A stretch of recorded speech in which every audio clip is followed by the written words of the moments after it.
Morning here in Venice and probably elsewhere, somewhere. And welcome. And we're here again to talk about the mental obsession. And ultimately, this discussion is about realizing a natural state of awareness, a natural state of knowingness, an essence that cannot be changed and is essential, so it isn't optional or negotiable.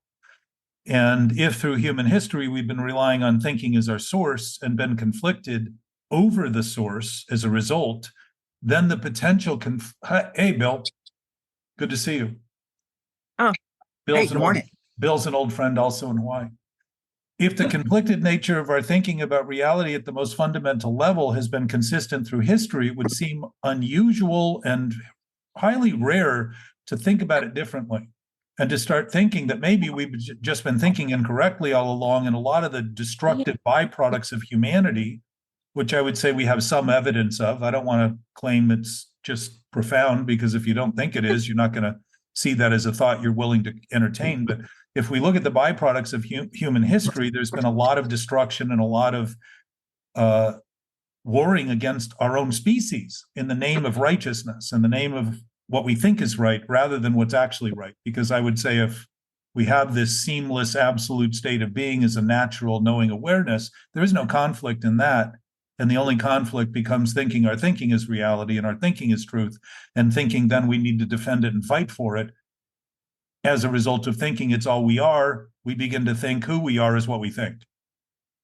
And that may seem a little bit convoluted. So we're not here to decide anything or conclude anything or argue in favor or against anything, but simply contemplate things. And my experience is that's what thinking is. It's just a chance to, our brains are highly developed to analyze, compare, contrast, weigh, to look at things and try to figure out what's the best thing I can do right now in relation to what I need: oxygen, water, food, shelter, clothing, whatever it is, to survive. And then as I satisfy those needs, start to walk up the food chain a little bit, like Maslow's hierarchy of needs, and start seeing that I can choose to have friends, and I can choose to have families, and I can choose to be parts of society, and I can choose to continue to walk up that until I'm realized and actualized, meaning that I'm actually functioning in relationship to what is actually happening. I'm realizing that I'm actually in relationship to the totality of all things happening, rather than simply limited by the thinking I'm doing.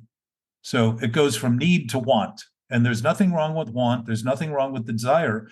But when my thinking thinks it's reality, or I choose to think my thinking is reality, I think the only thing I need is that thought I have to be realized. And if it's just a thought, there's nothing more to it than my thinking it's reality that's causing that condition. I'm choosing that condition in the name of making believe I'm satisfying a self that is wholly imagined. Not real, not true, just imagined. Just like my thoughts are imagined about what's happening, while what's happening is always happening as it's happening. So that may be a mouthful or a headful, and it may seem hard to swallow because as Tara and I were talking about yesterday, if you listen to our interview from Friday, yesterday, day before, it's hard to swallow things, food for thought, that is unimaginable and actually may contest some of the premises that we've been operating on, thinking it's who we are. And it takes a second to actually do that. It can be very disturbing to look at those things.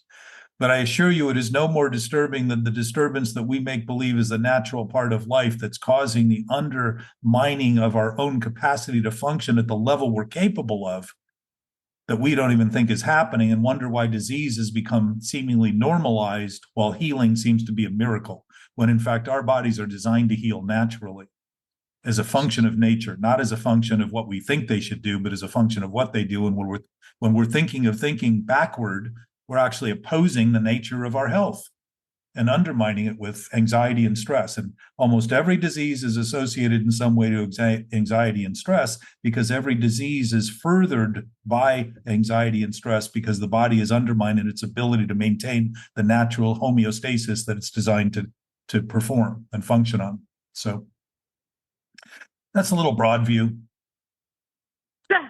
So Bill, Jana, Tara's relatively new to the conversation, but has been involved in communications for She's got a master's in communications and an associate degree, and I believe a bachelor's in communications too, and has been interested in the idea of thinking and the impacts it has and the potential for it to be utilized more Where's wholly and Tara fully. geographically? What's that? Where's Tara geographically? Folsom. Right on. Yeah, I'm in Sacramento County in California, east, Folsom Prison. Yeah. That's where I'm at. She's not living in the there. prison. Yeah. You're an inmate? Don't worry, you'll be out soon. Don't worry about it. The food's fabulous. Well, let me assure you, the mental condition of this obsession is worse than any prison cell. Oh, that's going in the book. It's often what gets people there too. Yeah. The disconnect from society, the fight, the ability to make believe that the wrong thing is the right thing and or the wrong thing is the only thing. And my suspicion is that there is great healing in that for people who have been thought to have no potential redemptive value. Because if our nature is natural, it would be natural to consider it that way rather than think of it as something unnatural that we have to get better at being natural with. That conflict is impossible to overcome in thinking. If reality wasn't reality, it would be impossible to come to terms with it.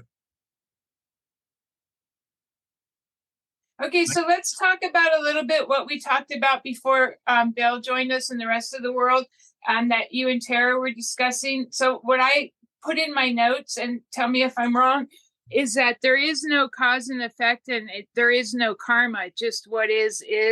Because she was saying like having that second toggle, which is an adapter, Tara, by the way, is the thing that you had it esoterically, had the extra one. Like I always say, I have amazing parking karma. You know what I mean? And he kind of just debunked that. Well, if we're actually looking at reality as reality, you're going to start to see possibility as possible, which means the impossibility of finding a parking space really is nothing more than a thought, because if a parking space is available and I drive past it thinking I can't find it because I'm so upset about looking for it, I'm creating the deficiency and the scarcity of the parking space by not even noticing. And the fact is that every parking space right now, wherever they're available, are available. I can think they're not, and I can think it's scarce, and my thinking will distract me from actually noticing things that I'm claiming to want to have to support the contention of the thinking. But my sense is with karma, it's immediate. We don't need to live another lifetime to work it out. The immediacy of karma is the consequence of our present moment. So what you said about the parking and all of the thoughts after that, depending on whether you see the parking spot that's there or not, is exactly why I find the quote, "Your perception is your reality," as true. Mm-hmm. But you do not find the quote, "Your perception is your reality," as true. No, it's not an illusion. Well, if reality. So your perception is your illusion. Maybe the reality word is wrong. Your perception is your experience. Yes, your perception is. Yeah, I agree, Tara. That fits better for me too.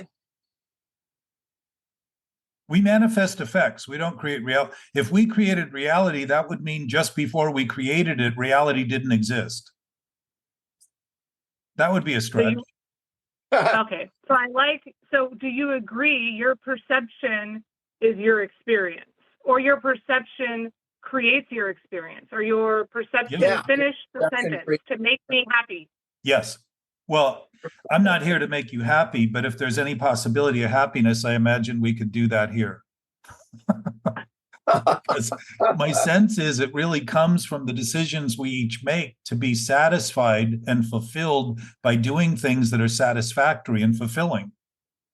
If we're thinking of things that have no substance as substantive, that's a major conflict to make believe I should feel fulfilled while I'm acting in ways that have no fulfillment possible. So happiness really is just a satisfaction of that fulfillment. If we're already fulfilled and we're not happy because we think reality is the condition of our thinking rather than seeing that thinking just manifests effects that we either like or don't like. Okay, so you got to finish the sentence. You went off on a happiness tangent because I said, finish the sentence to make me happy. But I want to hear the rest of the sentence that aligns with you, Jack. Your perception is... My decisions about how things are. And when I think my thoughts are real, I think it is reality. So it's misperception. Mm. And if I'm relying constantly on thinking my thoughts are reality, I keep relying more and more on my thinking for reality, when in fact, reality has never changed that whole time. It doesn't come or go. It doesn't mean our basis has changed whatsoever. It means the thinking about our basis, the basis of our thinking changes, and our experience is constantly waffling in all kinds of different directions, thinking life is complicated and difficult or impossible. So your perception is... So my perception is my decision about how things are. Is that Yes. correct? That's what you said? Yeah. So if my perception is my decision of how things are, that perception begins with my thinking. Yes. Well, it also ends with it. Begins and ends, it is my thinking. It is all Yeah. my thinking. Right. Now, And it's so only thought to be real and in conflict with reality when you begin to think your thoughts are reality. Well, I Rather- don't think... Oh, okay. So I don't know that I think my thoughts are reality, because I'm aware that they're just... And this is what the 12 steps have taught me. I'm aware that I'm open-minded enough to know that this is just my thoughts. This is just my experience. This is just what I'm bringing to the table. But maybe I actually do think they are reality. Yeah, if you listen to the words you initially used when this launched a little bit, you said it creates my reality. Yeah, right. A lot of times we say things thinking we're not saying them, and in our brains think because we think we didn't say them, there isn't something there that we're doing that we're not doing, or not doing that we're doing.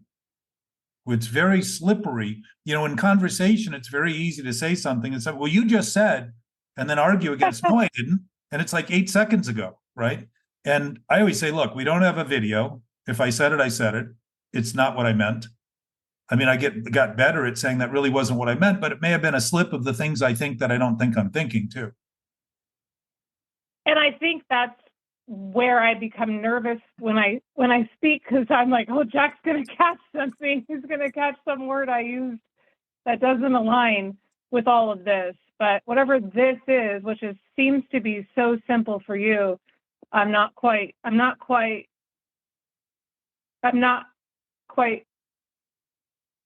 guess I'm not ready to let go of what I already think. Yeah, it's okay. Well, yeah, it takes years, Tara. It took me 2.5 years to call Jack laughing and crying all in one sentence because I'd had an awareness breakthrough. It takes a long time. And I still say things that I don't necessarily believe, like, you know, that Like the sun is coming up. Yeah. I hate that one.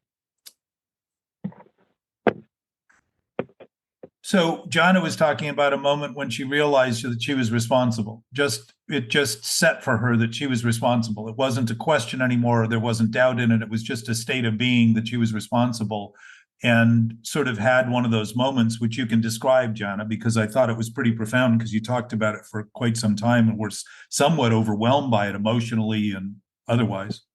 Yeah, I was standing in my kitchen, and I'm a numbers person, and I could bring up my resentments in numbers that represented the ills that other people had done to me. And I would go through, like, this house was 885,000. Anyway, I could do the numbers, and I was standing in there, and it was early in the morning.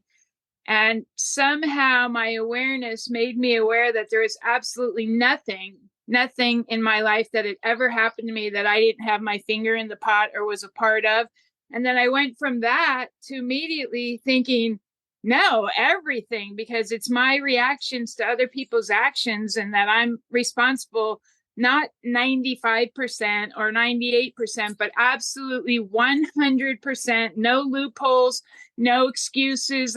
I mean, I could make you my co-conspirator and convince you about how poorly somebody treated me and that they were in the wrong. But all of that, when I got to 100% of responsibility, was that if I couldn't hold a resentment, there was nothing ugly, mean, or bad out there. And that I was thoroughly on a pink cloud for probably 2 months, but then I called him back crying because I realized if I was 100% responsible for all of it, then I was responsible for the ugly, mean, and bad too. But I got over that. But the responsibility thing got me, it just gave me freedom. It just gave me so much freedom because I could conjure up. I mean, it took away cobwebs and too many words in the world and too many thoughts, like to create this whole web of reasons why I had been wronged. And once I took responsibility, I was like, hey, I'm responsible. And I'm responsible minute by minute for all of it, every single inch of it. Nobody could do anything to me. I'm going to tie this into something that you just said, Tara. When you were talking about being afraid of my correcting your words, the awareness, Jana, isn't so much that you took responsibility, but began to concede that you were responsible, which isn't a taking of, it's a having of. Right? Isn't that exactly what I said? Well, if you're taking it, it means you cannot have it. But if it's absolute, it's all you've ever had. It's the nature of existence. Follow?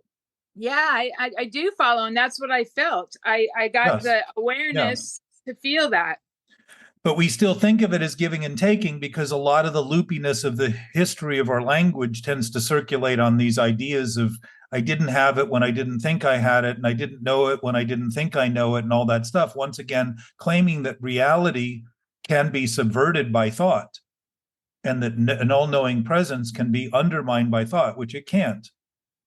That's the insanity of making believe that something untrue can be true, because we're creating delusions by imagining illusions are reality. So to your words, Tara, about being afraid, I'm going to correct you for mentioning that I might correct you, but I'm not correcting. I'm just mentioning that impulse of being afraid to have anybody say something that's contrary to what we're thinking is what discussion and conversation is actually about. Converting ideas back and forth is really what a discussion is about. But my experience was when I thought my thoughts were real, I thought my life was threatened when anyone challenged them. So the idea about being wrong in my thinking was almost intolerable because I literally thought it was an attack on my being, myself. Well, you're not unique in that. I think that's where most people are in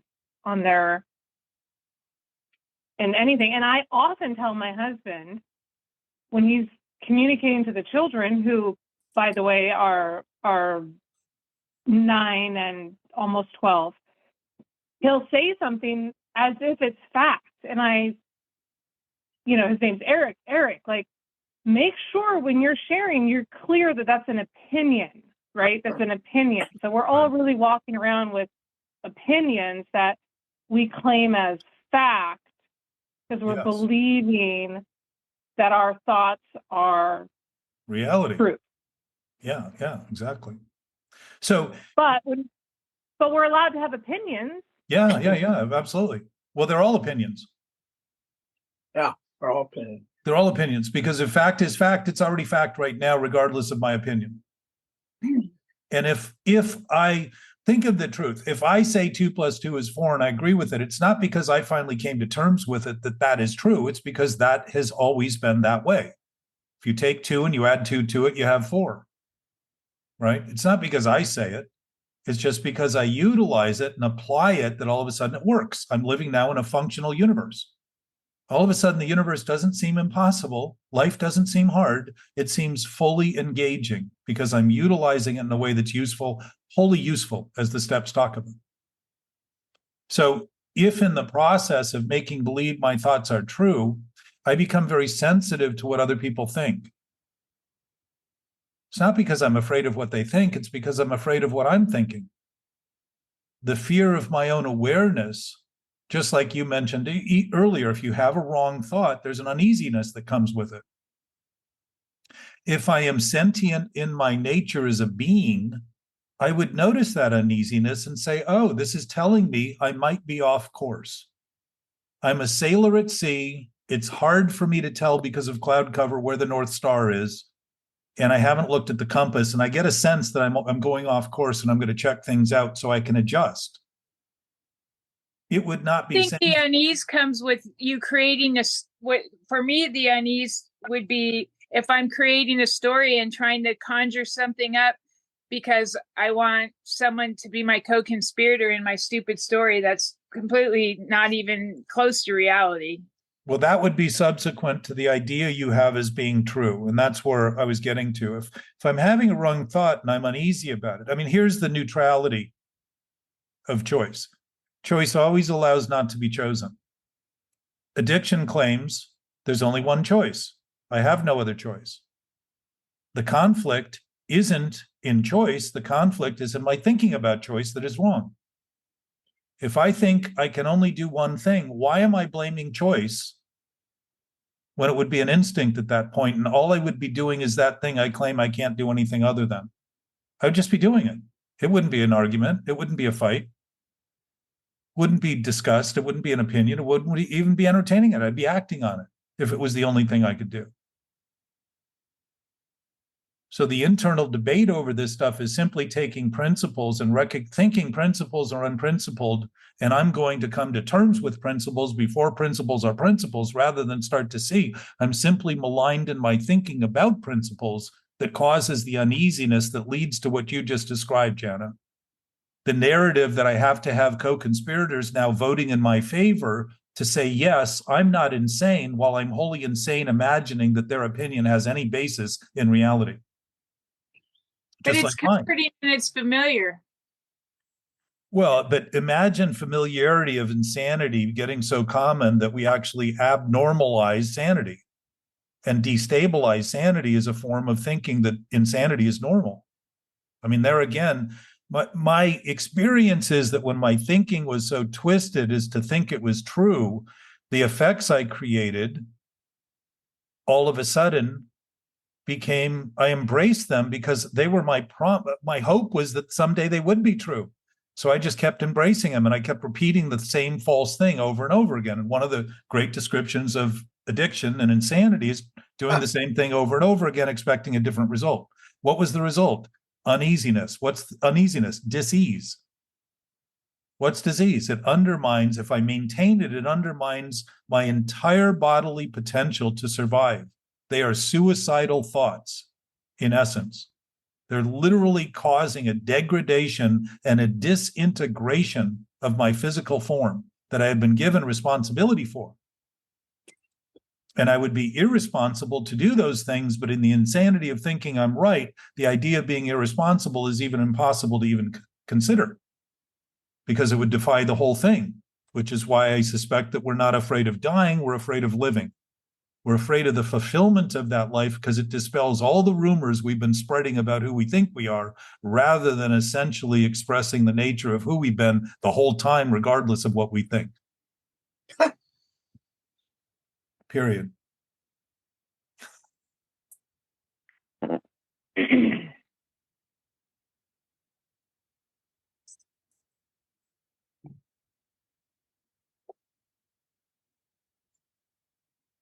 When I early on, Janet, you remember when I said to everybody, watch your words, and it took us about 3 weeks to process through the idea that I was telling everybody not to say what they were thinking.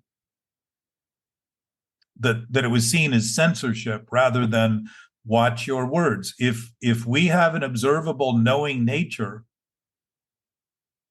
then we're constantly witnessing what's happening. And to consume myself with the attention I have to pay to maintaining lies as though they're reality, because a lie is based on the idea that it's true. A lie isn't a lie when I admit it's a lie. It's only a lie as long as I think it's true. So that takes constant attention.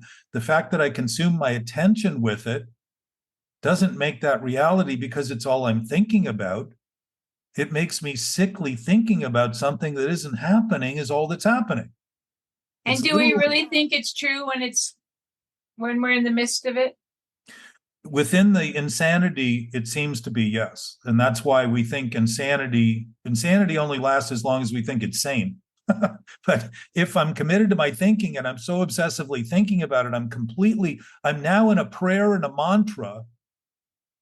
My Om is now, yes, it can. Yes, I will. Yes, don't say anything contrary to me. You're attacking me. Everything has been turned into this whole landscape of me speaking in terms of trying to defend this thing that is indefensible because it doesn't even exist, and making believe my life depends on maintaining it, which is ego is the same thing. It's just a concept of thought. It isn't real, just like past and future aren't real. They're concepts in thought.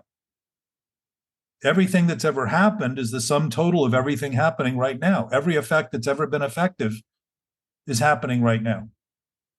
Well, I just know that if I start even in my thoughts, not necessarily my words yet, but if I even start defending anything, literally anything, that I can just kind of smile and let it go. I mean, I had a conversation with a gentleman that said that he was a Buddhist and he had signed up for a 5-year retreat and he only made it through 2 years of it because with a Buddhist camp in, I think, Sacramento area, but he only made it through 2 years because of physical things. He got ill and he had to pull out, but that he was very clear on who he was and blah, blah, blah. And there was like so many layers of stuff. And I said, well, it sounds like you're kind of pitching yourself and you're defending a lot of stuff. And he goes, well, I have been burned a bunch of times. And I started laughing and I didn't mean to be insulting, but he goes, why are you laughing? I said, we've all been burned, but we can make the choice to live in the here and now or to carry that story with us. I go, it just feels to me like you're carrying it. He goes, well, you don't even know how many times I've been burned. And he just kept defending the story. And you could tell there was angst there. And sounds like trauma. Yeah. And I'm I sure mean, that he may have just spent 2 years at Folsom and gotten out on early release. Sounds like it. But it was very revealing to me, and I was glad for it. I was glad for the the teachable part of it. And I didn't have, but I also felt like I didn't have much room for it. I was over it. After like a 2-hour conversation, I was like, well, it's what it is, but I'm not going to try and fix it or defend against it or anything. I'm just going to go on with my life and go jump in the waterfall. So a couple of things. I think I'm lacking in compassion because of the responsibility thing, but I also think that compassion equals enabling. It isn't. Yeah, it isn't compassionate to enable. That's exactly right. There's no compassion in it whatsoever. It's a commitment to their suicide. Right? It's a commitment to other people getting sick. That conspiratorial role we play is voting ourselves into the sanity of insanity and making believe it's getting people better when in fact all we're doing is confirming the insanity they're maintaining. We're giving them hope in getting, it's like giving a heroin addict cash and thinking you need some money here, like they're going to go get an apartment with it. Yeah, that's not compassionate. Exactly. It's sick. So let me make a point while we're on this, because Please. You're talking about defending things, but the nature of these initial thoughts are defensive from the beginning. The idea that I can create reality or that my thought becomes reality or that a lie can be true is immediately defensive because it isn't true. It isn't accurate. It is resisting nature. It is trying unhealthily, unnaturally, illogically, and unreasonably to be. It doesn't exist. It's simply a thought masquerading as something. While it's an illusion, as soon as I think it's something, I've now created a delusion. And that delusion is naturally defensive because it has no other basis than the constant defense of it. There's nothing there but my commitment to resisting reality and truth and thinking it can be resisted. And I'm insisting on the resistance and then wondering why it persists. It goes on chronically as long as I maintain that thought. And part of this is beginning to see that the entirety of all that thinking is obvious to us now because it represents all the disturbances that we think we have to take apart and fix one by one, rather than see that that fractured state is camouflage for I'm going to try to fix this by doing the impossible thing, which is treat every one of these problems, rather than look at the core of the problem and admit it at the absolute source. If you divide one in half forever, you will never get to zero. You will never nullify it. And if something doesn't exist and you keep splitting it up, you're giving the impression that it's going to last forever to contend with the opinion it's reality. But why do we fight so hard to get someone to agree with our angst? Why is that so inherent in humanity that I want you to hear my story and know how I got burned? And that's not attractive. No, it's actually repulsive. Yeah, hello. Go on an online dating site like me. It's horrifying. They all have stories. But think of how magnets work. If you align them, it's positive, negative, positive, negative, positive, negative. There's a balance to that. There's a perfect balance to that. So they all line up. If you oppose them, they won't touch each other. Positive to positive actually repels. Negative to negative repels. It keeps them from coming in touch with each other. They're not aligned in that direction because the totality of a relative system is the wholeness of the system. It's not the opposing nature of the system. It's the alignment of the system. It's both negative and positive simultaneously. It's both on or off simultaneously. Yes or no simultaneously. But my sense is, Jana, what we're looking for is anyone else to confirm what we know is wrong, and then thinking we're better by having someone else vote in our favor when all we've done is enabled them to get sicker, to divest ourselves. We think by doing that, we've just cut in half the sickness, but we've still maintained it 100%. Because I'm not really a heartless bitch. Because that's pretty much what I'm getting over here. She's a heartless bitch. She won't even listen to my story, nor will she comfort me. Well, listen, to have an experience that's profound doesn't mean we aren't still hanging on to crippling thoughts that seem to be resolved by this one instance. You know, if you think of the infinite, it doesn't take a lot of thinking to begin to see that there's a lot of wonder in it. It doesn't mean that we've immediately resolved all the behavioral things that we've made believe are true that sort of like an iceberg start to rise up when the top of it's chipped away or melting. It just sort of rises up over a little bit of time. So I know that for me to be defensive about anything is an indication that I'm still struggling with something.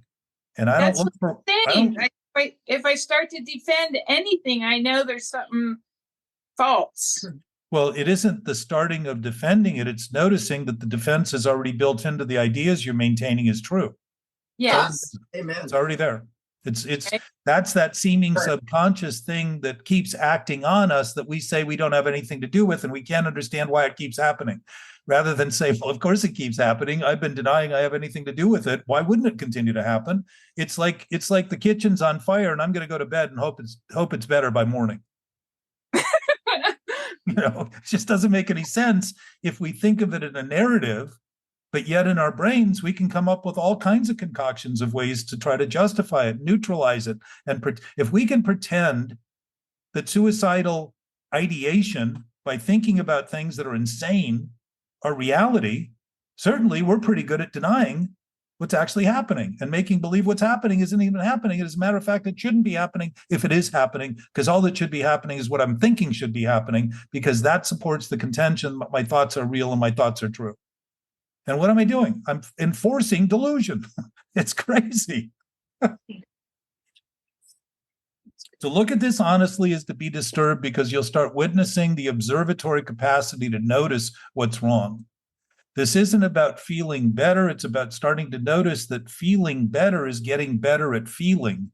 And if my feelings feel bad and I start getting better at having them as they are as bad, I'll start seeing that they are the effect of a cause. And if I've been treating the effect my whole life, trying to feel better, I've never bothered to notice it's the thinking I'm doing that's wrong. I've tried to divest myself from the cause by focusing on the effect, and I've turned the effect into the cause. And once again, it's the whole backward nature of a lie, thinking it can be true someday, somehow, some other place. I got to get there. I'm not there, so I got to get everywhere else to find it. And it seems like I can't ever find it because it's where I am. It's where we are always in terms of our human experience. It's also not spatially bound, so it's never where we are. It just happens to be everywhere we go. It just is something that is so profound compared to this relative experience we're having that seems so consuming, that is sort of spectacular, if not spectacular, and awe-inspired, if not awe and inspiration. So to live with this dread and all that is to see how chronically we've been addicted to this thinking. And Buddha talked about it. And it's been talked about for eons in different versions. And my suspicion is it's been an addiction all along. And an addiction is the idea I have no other choice, so I can't do anything else, so I have to keep doing the wrong thing. And as a result of divesting myself of any responsibility for it, I not only think it's the only thing I can do, I begin to deny that anything that happens as a consequence has anything to do with me. And as a result, I have absolutely no way of solving it because I don't have anything to do with it. Of course, there's no solution. And it just feeds on itself. We're literally cannibalizing ourselves. And cannibals, even in the worst examples, never ate themselves. You just don't have a lot of stories of saying, well, the cannibal ate his arm and then he realized, you know what, this isn't the best direction. No. I just feel like any kind of, even the eetsiest, beansiest, or the biggest amount of malcontent is because something isn't happening exactly as I would like it to happen, or for the other human as well. Like, even like if I say to Bill, like, do you want some of this in your coffee? And he says, no, I don't want any of that powdered coconut stuff in my coffee. And I get all, you had it yesterday. You liked it yesterday. You know what I mean? Like, how can we possibly like have these little incidences of life that every single thing that's going to happen every minute, every atom of our being is going to beat to our drummer? You know, it's just never going to happen. And that's why I kind of smile at it. My responsibility is my perception. Well, ultimately, responsibility, if it's absolute, is something we all share simultaneously. So most of what we're affected by is not what we're doing alone, but what we're all doing collectively. And it's awareness. I just think my biggest thing with these people I've been meeting is a huge lack of awareness. Like, how do you tie your fucking shoes in the morning when you're so completely unaware of what's coming out of your mouth? Well, Skechers has a solution for that. Shoes you can slip into. You don't even have to bend over anymore. Oh, can we have the human interaction? So I want to go back to something you say that you may have missed, but I think it's very brilliant and it's absolutely on the mark. You said the tiniest thing, the tiniest discontent, and the greatest discontent. You're admitting that small or large, more or less, it's exactly the same thing. Yes. So if I can make less of it and think less is over, I'm actually confirming that there's still more. Because my balancing act with it is that I'm maintaining it rather than seeing it's delusional. And it's just my thinking about my thinking that I think is real. And to your point about expectations, Jana, that frustration and that discontent, if I have an expectation that feels dashed, it's because I'm following a thought that I think is real. So when I think my thoughts are real, I think the only thing that should ever happen is what I think will happen as a result of this thinking that I'm now controlling, which, by the way, you don't have to control reality and truth because it's in perfect order. There's no out of control because there's no way for it not to exist since it's the totality of existence. But if I'm thinking my thoughts are real, then all the promises I imagine are true in that thought are the only things I ever expect. And anything else is just like somebody confronting my thinking and claiming it's wrong. I'm becoming conscientious about what they're thinking, and I'm becoming conscientious about the circumstances not living up to my expectation. But in fact, The circumstances is absolutely living up to the reality of your thinking not being real, and the dysfunctional nature of the thinking, imagining it's real, and as a result, imagining it's true. The prayer of that thought is actually being answered with a circumstance that mirrors it perfectly. So the failure is actually the witnessing of the failure of the thought that projected the circumstance or the instance or the ideas that seem to be in conflict only with your thinking. The other person isn't doing it. They're just choosing to do what they do, which they're always going to do. So what I learned was that if my expectations were to expect what happens to happen, I'm very seldom overwhelmed with things, except those things I still think would or shouldn't happen. My daughter's death was a great example of that. That wasn't something I said to myself, well, this can happen today. Right. It didn't occur to me in that regard. So when it happened, I felt overwhelmed. What am I overwhelming? The limited thought I had about what should happen, what I thought would happen, what I thought was the only thing that could happen. And all of a sudden, it seems impossible when it's the impossibility of the thought I had that causes that seeming consequence and that reaction. It's not the reality of death. Death is guaranteed at birth. Why do we celebrate birth and dread death? It's interesting that it could be so natural and thought of as so despicable when we're afraid to let go of the ideas we have today about who we think we are. Scared to death, we say. Think about that. We say we're scared to death. How can you be scared to death and live to tell it?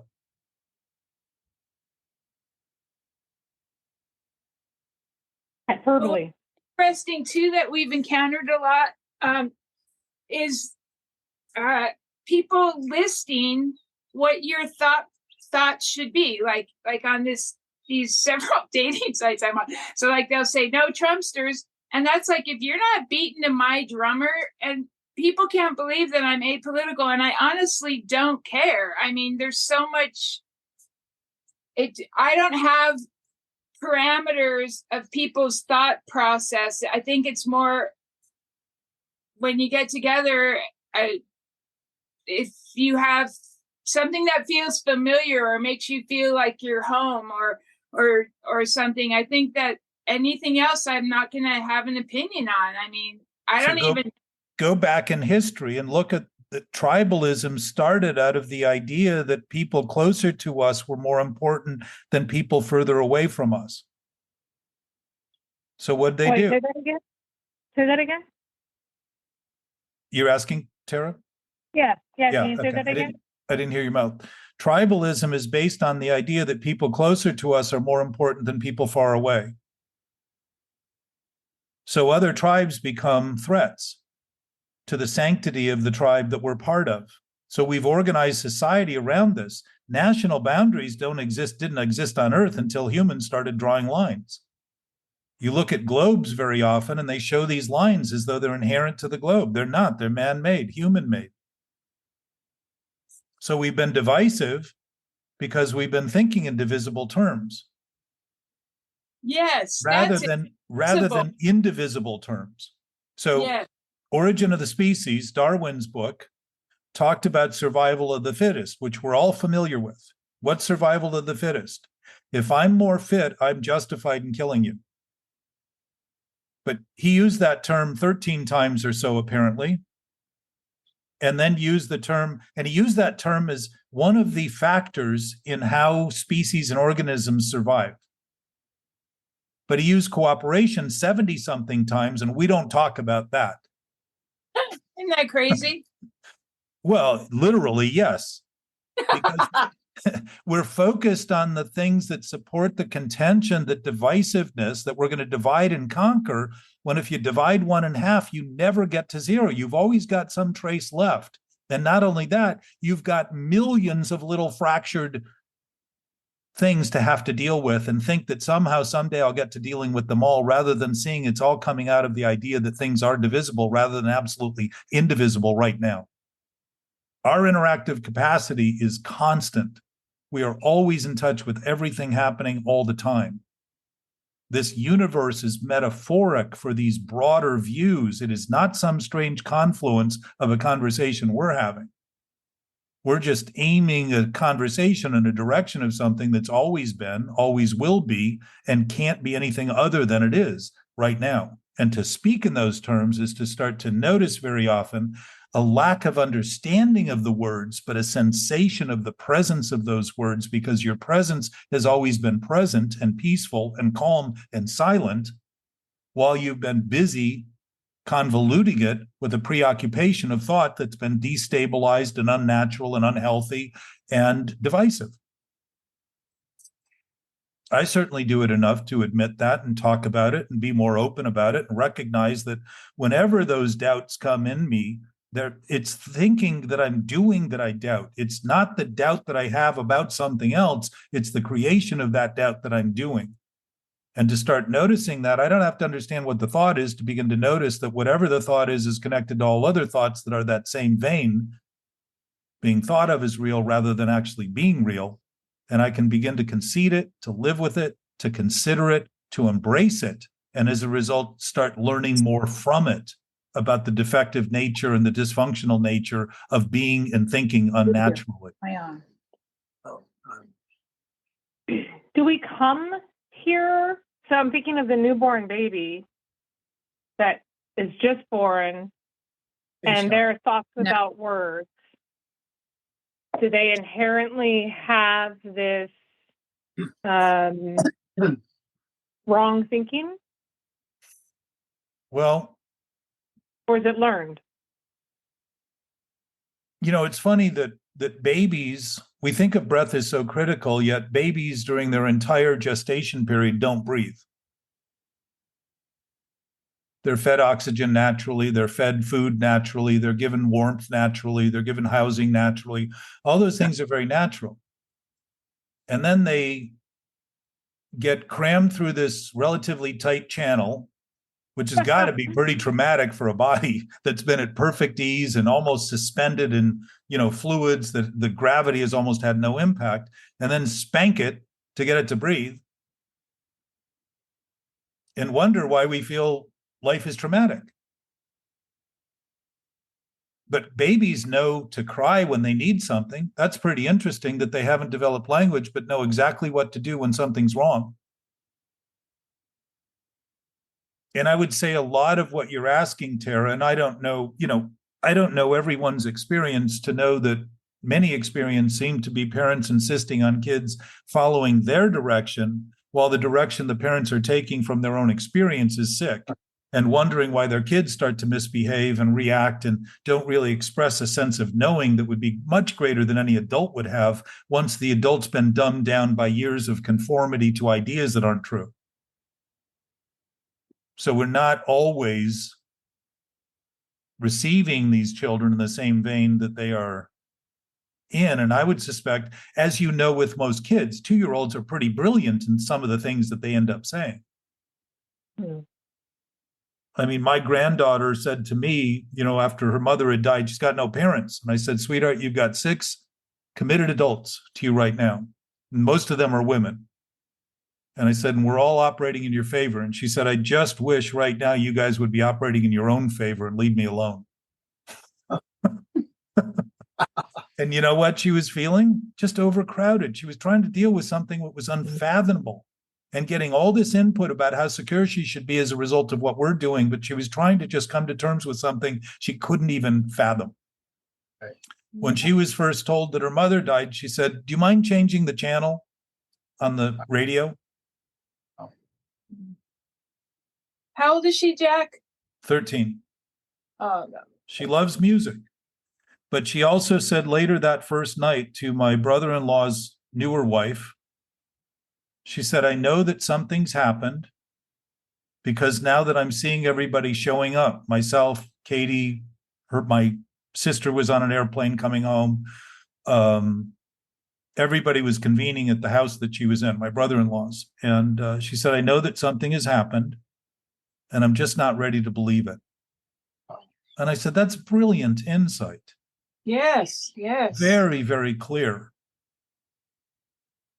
So my sense is we discount the wisdom of kids because they don't behave And because they don't behave, we don't like tolerating people that don't do what we want. So we end up condemning them to thinking behavioral patterns is the goal of being a child. And we end up crushing that spirit in a sense, causing conflict that they begin to think is normal. And now what they need to do is battle out of that box we put in it. To a degree, that helps shape their reason and their potential and all that stuff. But when there's no relief from that in with age, unripened fruit that doesn't mature gets bitter, and many people in age get bitter about life. I don't feel like the behaving is the goal of being a child. I think the behaving is the goal of being the parent, think of the word have. If we already have everything, that is the being nature we have, and yet we've turned it into behaving. I just wonder why humanity gets so much comfort in division. It doesn't. But to your point earlier, the familiarity of it seems to be worth trading in for the absurdity of it. Mm.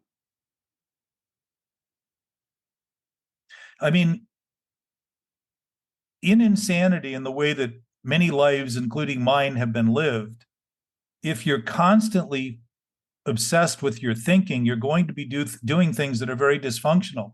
So any bit of less dysfunction seems like a monumental success, when in fact it's just getting better than being worse. That's it. And if the worst thing we're doing is imagining our reality is based on what we think, we're never going to overcome that with enough getting better, which is why people tend to always want to feel better. They're not admitting what they're doing that's worse, so there's no way to overcome it, because the longer you deny it, like the kitchen on fire, the bigger the fire is going to get in time, and it becomes explosive in time. Look at these people today. We have more mass shootings of people that just decide the best thing they can do is go to an elementary or a high school or something and kill 20 people. Or the guy in Las Vegas kills 50 people. What's the point? I'm going to take people with me because I'm afraid to die? That's really a fear of life. It's afraid of life, yes. It's a fear of living. It's a guarantee of death. As a matter of fact, they often talk about guys that do this, like the suicide by cop, is the admission that people are taking their own life by provoking it because they just can't seem to get, the vanity doesn't quite allow them to do it, but they'll let somebody else do it. Share the insanity. That's more of that codependent thing you were talking about. Morning, Jackie. Good morning. Hi. So Jackie, Tara's on with us today she's up in Sacramento County, and is a new friend who is educated in communication. So she's helping with my brevity. Ooh, I like it. Good luck.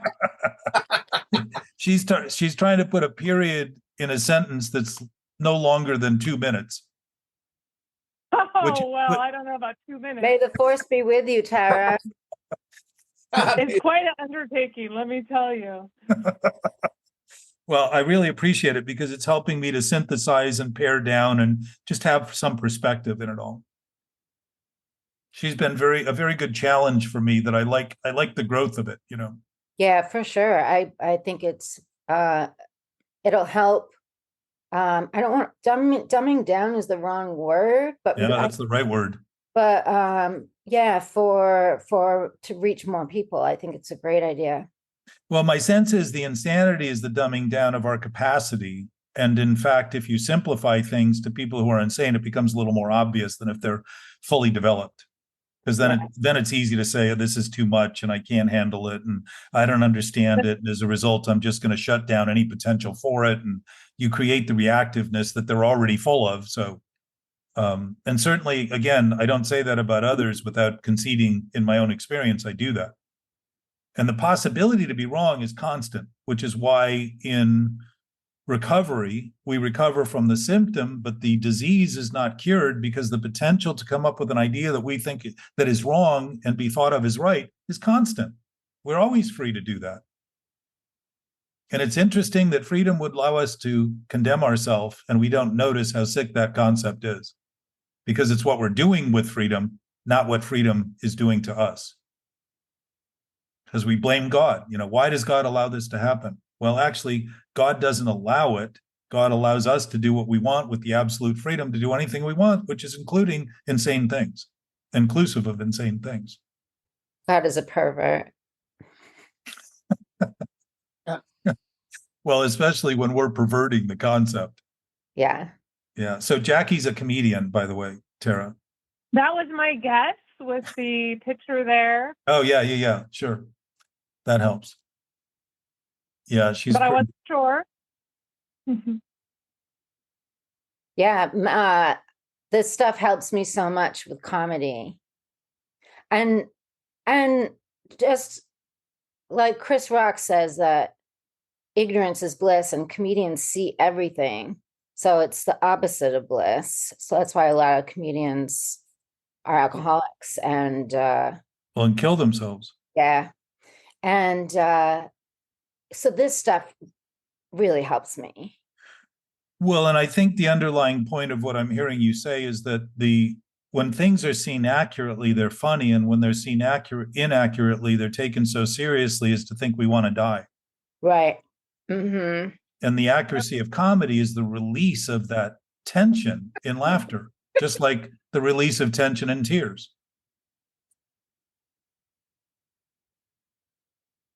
Because especially with your act, there are certainly things you say that people would never expect to hear in a lifetime.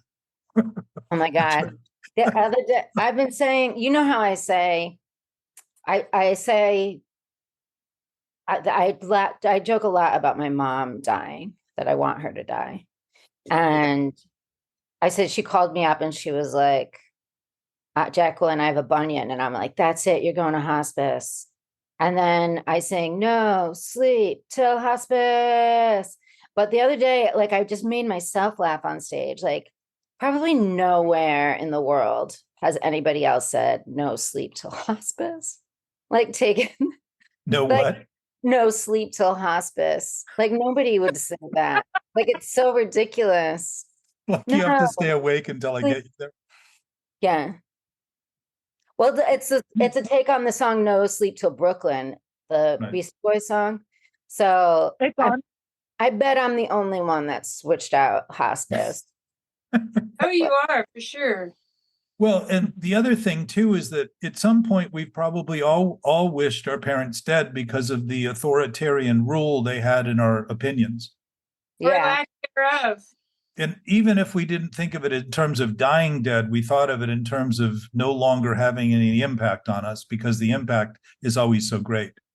Yeah, just some peace.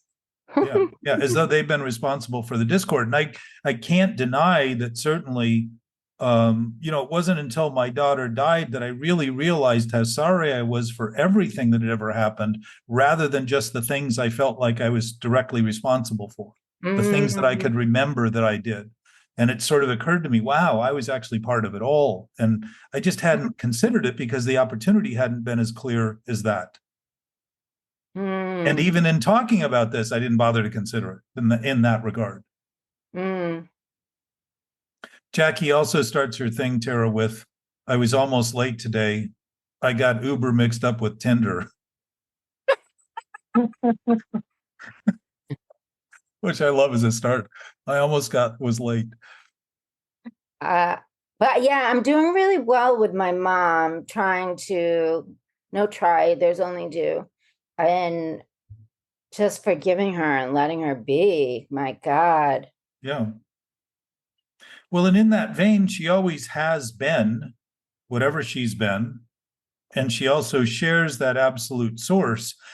And what children find preposterous, it's kind of like oral sex with kids. When they realize that their parents may have been doing this, the first time it's pretty hard to comprehend. Oh, Sex in general, it just becomes this sort of, my parents couldn't possibly have done that when they're a creation of it, right? So to imagine that our parents could possibly have an absolute source that's in perfect order is also preposterous, because we've always thought of them in relation to who we think they are and who they've been to the thing we think we are in relation to that interactive inter-reactive engagement that we have with them, that debate. Who are you going to be? My dad used to say to me when I was young, don't you want to grow up to be somebody? And I said, well, if I wasn't somebody, how could that happen? You said that to him? Yeah, 10. That's amazing. That's awesome. And he would get so flustered. But my job and my thinking was that my dad was a tough man from the Marines who took men into battle, many of whom didn't come home, and he was hurt for life over it. He never admitted it till he was 70. And when he did, he cried every time he talked about it. He beat 2 Marines up in a bar at 65 and was arrested for assault. He broke one of their arms and threw the other one through the windshield of a car. I love him. And when he got to court, the judge said, you're a little old for this, Mr.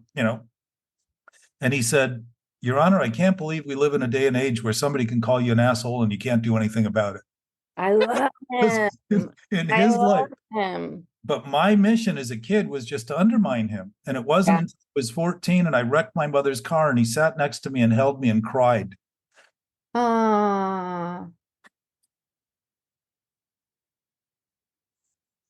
In that experience, I realized this has not been what I want. I don't want to do this to him. And it was early on in my using too. It was the same year I started drinking. But I realized I was just so perplexed that I could get there. But that insanity had started very young. It wasn't something new. It didn't come with age and with drinking. It led to the point, why would we have a sense of release with the first drink if we weren't in despair before we took it? If we had perfect clarity and freedom and were in awe and exploring an absolute adventurous universe, the drink would dim us down from that. It would alienate us from that. It would alter that experience. It wouldn't enhance it by thinking I'm not feeling those things anymore and now I feel better, so I am thus better.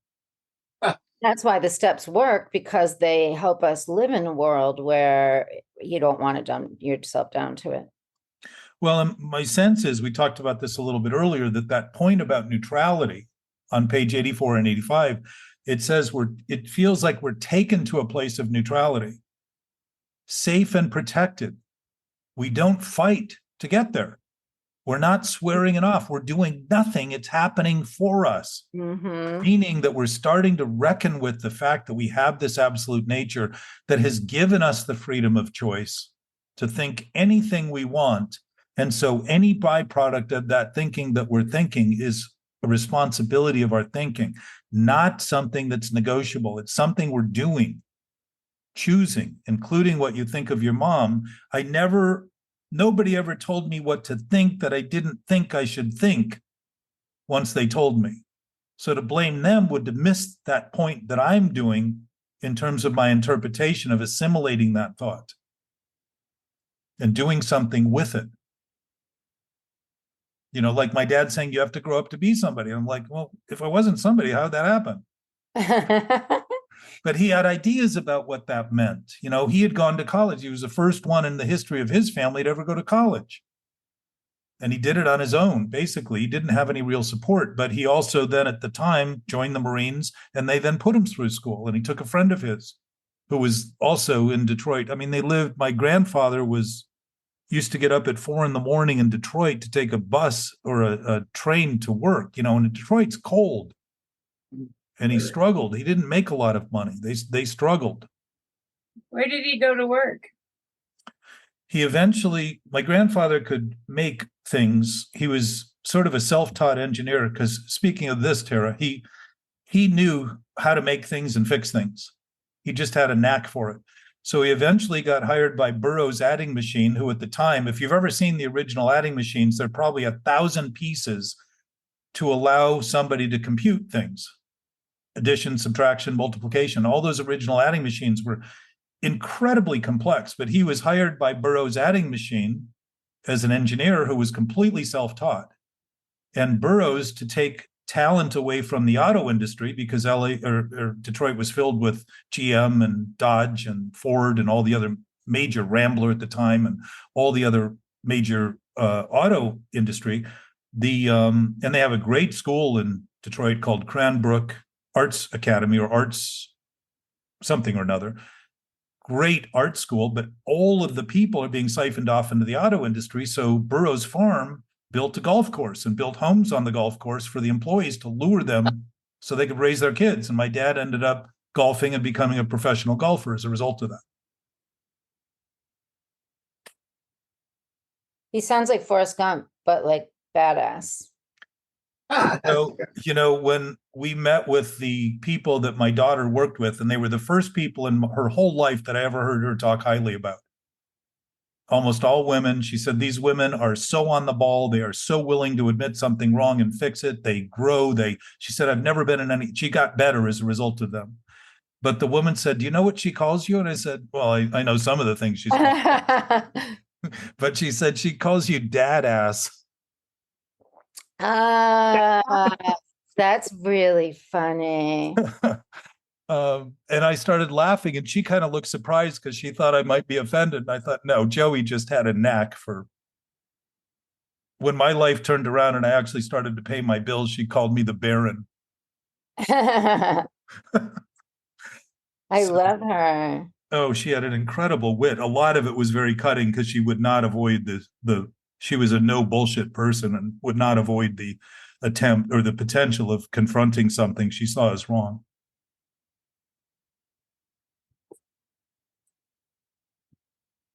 Our ability to talk about things honestly is the ability to start saying that our nature is inspirational because it's based in spirit. And inspiration is like love. It's the most generous thing because it doesn't take back. It doesn't give and take. It doesn't do all those things we think of happening in this universe.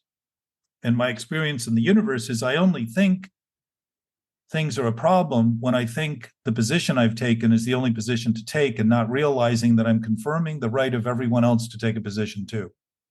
I'm thinking of it as a position they need to take because I'm sick in my thinking, rather than see that I'm actually confirming the potential for them to have the freedom to take any position they want. And that includes right now not continuing to take positions that I think are the only position I can take. If you're following that. Addiction's the idea I can only be doing what I think I have to do. It's the only thing I can do. Well, that would suggest there's no choice in thinking. And that would be a very non-benevolent, non-loving creator, forcing us to do things against our will, rather than seeing that our will is the choice, are the choices we make. That's what define our will, the choices I make. And why do I make those choices? Because I want something from those choices. And if I think my choices are right and real, I think the only thing I should ever get, like we talked about earlier, Jana, is what I originally thought I would get, rather than start to see that to the degree that I'm delusional about my thinking, I'm going to end up getting something that absolutely mirrors the thought. And if I begin to see that I wanted that consequence because I want to learn from it and grow from it and begin to be more thoughtful in my thinking, I begin to correct and adjust in a functional way to realize the full capacity of my ability to express this knowing nature, rather than the discord and disconnect I feel when I think that I am now alone in my thinking because I'm thinking things that aren't true and real, and not noticing that feeling alone is actually feeling a thought that has no basis in reality. It isn't me until I think my thoughts are real. Do I think that's who I am in that thinking? And that doesn't even make it true. Exactly. Hey, Jack, I got a question for you. Just surprising. Well, I was gonna. The reason I'm late is because I was gonna talk about how mad I am that I'm not getting everything I want, and I got everything I want, so I'm a little late. I got a phone call. But the reason Anthony, getting everything you want and getting everything you think you want are very different things. Right, So and they can be the same. Though. There's a chance that it's the same, though, right? Well. It's not going to be. I'm not saying it is, but there's a chance that it could be. Just for the record, for all the people that are into statistics. If you begin to concede that you already have what you want, right, and that you are also choosing when you're sick, you're choosing things you're going to eventually say you don't want, and you're not getting enough of. It's all coming from thought. Is it possible that reality. They choose you, hypothetically? You say you're choosing. Is it possible that these inanimate objects have anything to do with it at all? I mean, it's none of their they don't take any responsibility. Zero. Of course they do. Yeah. Responsibility means, see, here's the thing to the point I just made about. Thank if I God take you're a- on today, because I really needed you, buddy. I'm not even kidding. This is going to be a listening period for you. Okay, I'm What, going what on I mute. just said, and you might have missed it, was that if I take a position and think that everyone has to take that position, or they're confronting me or attacking me or a threat to me, it's because I think it's the only position. But in reality, if I'm free to take a position, Right. so too is everyone else. So Nice. this is my question. Here's my question, Jack. So, Let's Anthony, say that let- you let didn't me do, finish. let me just ask one question. Let's say you didn't do all this work you've been doing for 30 years. You do the opposite. You're like the person I know on the highest level of the mountain of the monks. Let's say you switch down. Now you're totally the old Jack that used to be the guy you don't want. Does the world really change that much? I mean, let's say you've done, that's why I start thinking you've done all this work. It's great. But at some point, it's like, why couldn't you handle the old Jack? Why does he have to go away? Why do you have to push him down? Why can't you be that old Jack? There is no old Jack other than to the venture that you're thinking of time as being something that isn't happening. No, I'm talking about personality. Like, you do all this work on how great your personality is. What if you had a terrible personality? Would it be so awful that you couldn't live with I yourself? think it's just like drinking after being sober. Your head is full of all this awesome knowledge, so you don't even enjoy drinking anymore. I think that's what would happen if That's exactly right. It makes no sense to go back to insanity when I realized Yeah. that insanity But was what if you did? maintained I'm by just saying thinking it makes no sense. But what if, God forbid, you did? Would it be how would it be so different? Why are you so scared of it? Why Well, do you first do of all, everything? God would not forbid it. And I'm not afraid of it, Anthony. It's the source of fear. There is no fear in truth and reality. The source of fear is in ideas that are insane. And the reason they're afraid is because I know they aren't real and I know they aren't true. And they would not cause fear if I didn't know that. So if that is my nature, and you're asking me now to go on some other skip along venture of fantasy as reality, I would have, first of all, there's nothing other than the present where anything's ever happening. So there is no other Jack.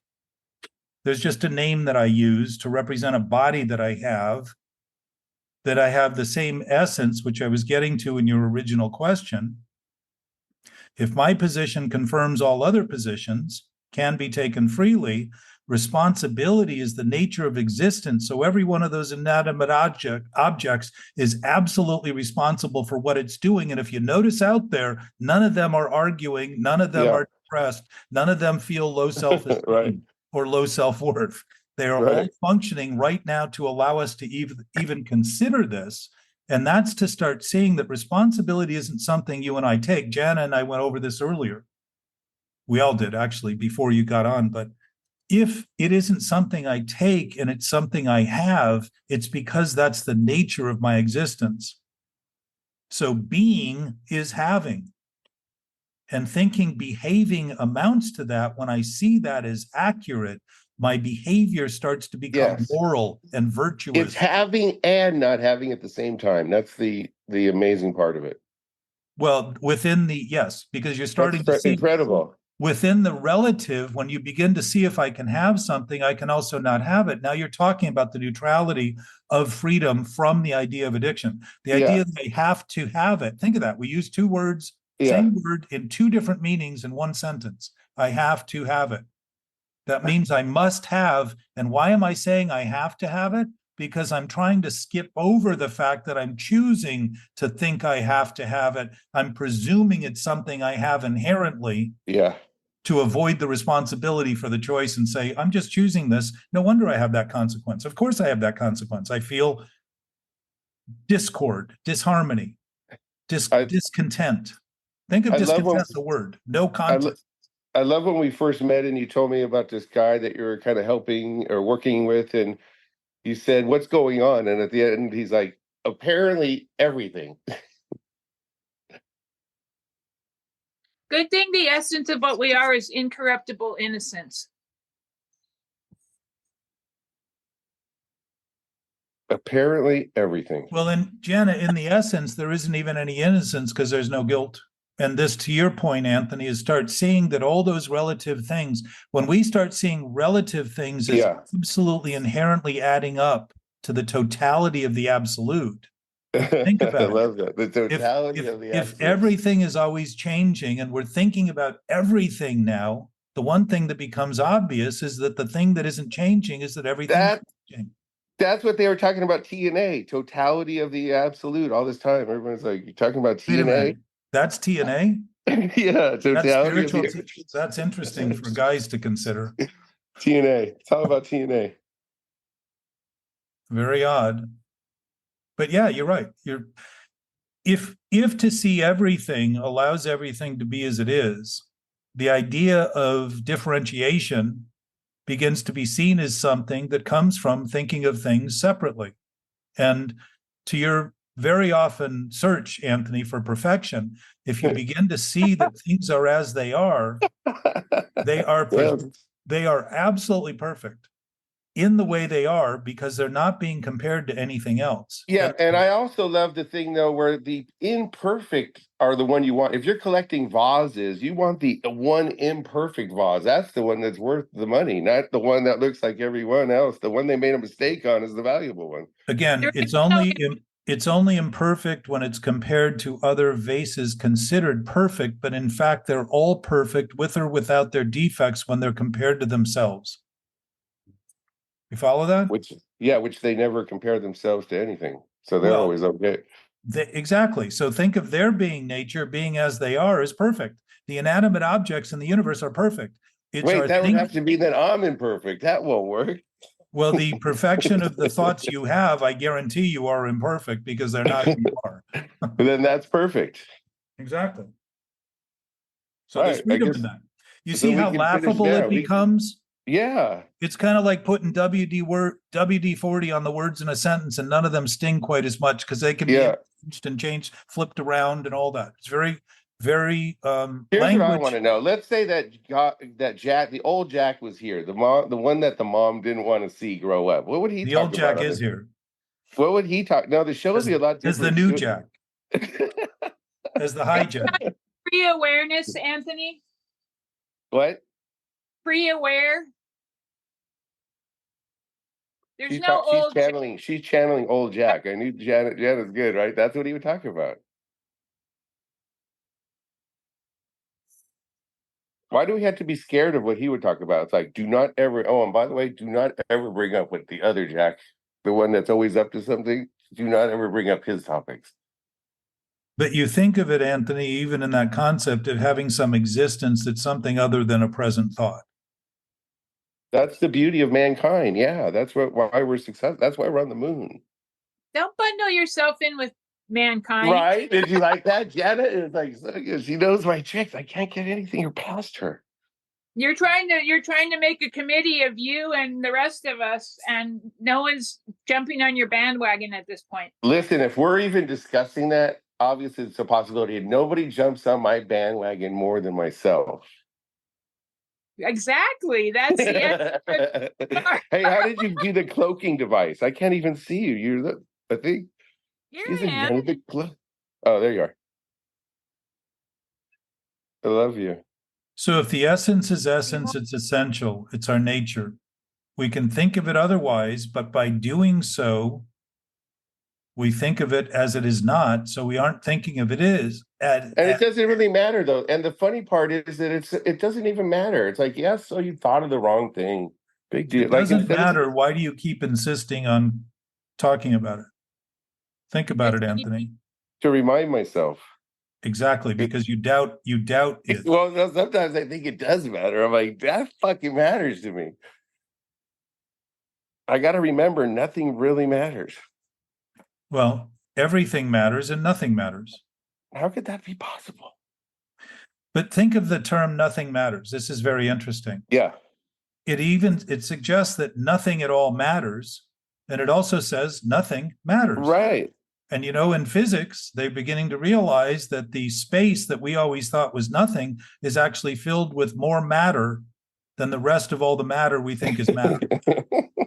Now, do you think that's a coincidence that we're starting to actually see that in the investigation, and yet we've always been that in the essence of our actual reality rather than the imagined reality?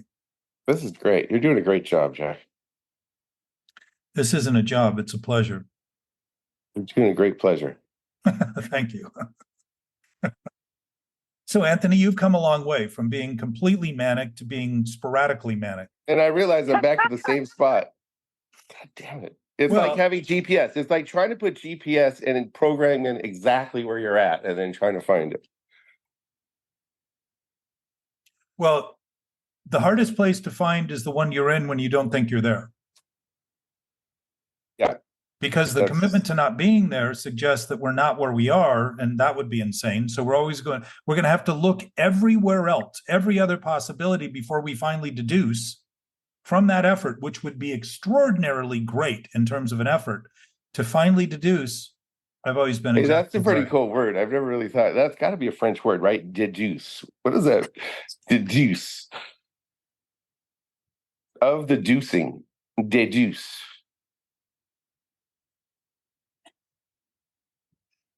Well, speaking of France, Jackie and I are having lunch at a French restaurant tomorrow because that's Jacques in the box. and I haven't seen her in probably a year.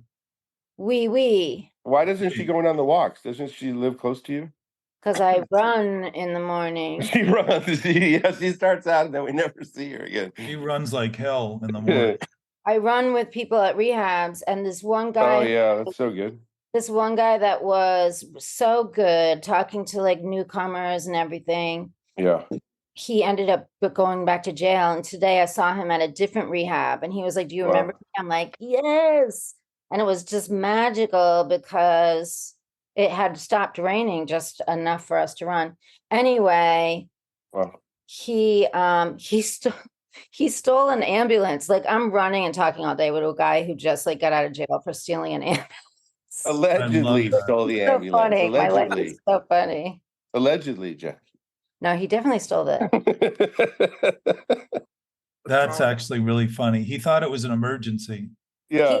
He knew he needed to stop doing drugs and to go back to rehab, but he couldn't put himself there. So he stole the ambulance. Wow. It was his only way to get back. He did it on purpose. That's great. That's awesome. Yeah. He's like, "This will get me back." And I was just like, sometimes it's because he's really smart. He's super smart. Think, though, about subjecting yourself to something that most people would think they would never want to face as a solution to something that is so insane that he found it to give him some relief. Yeah.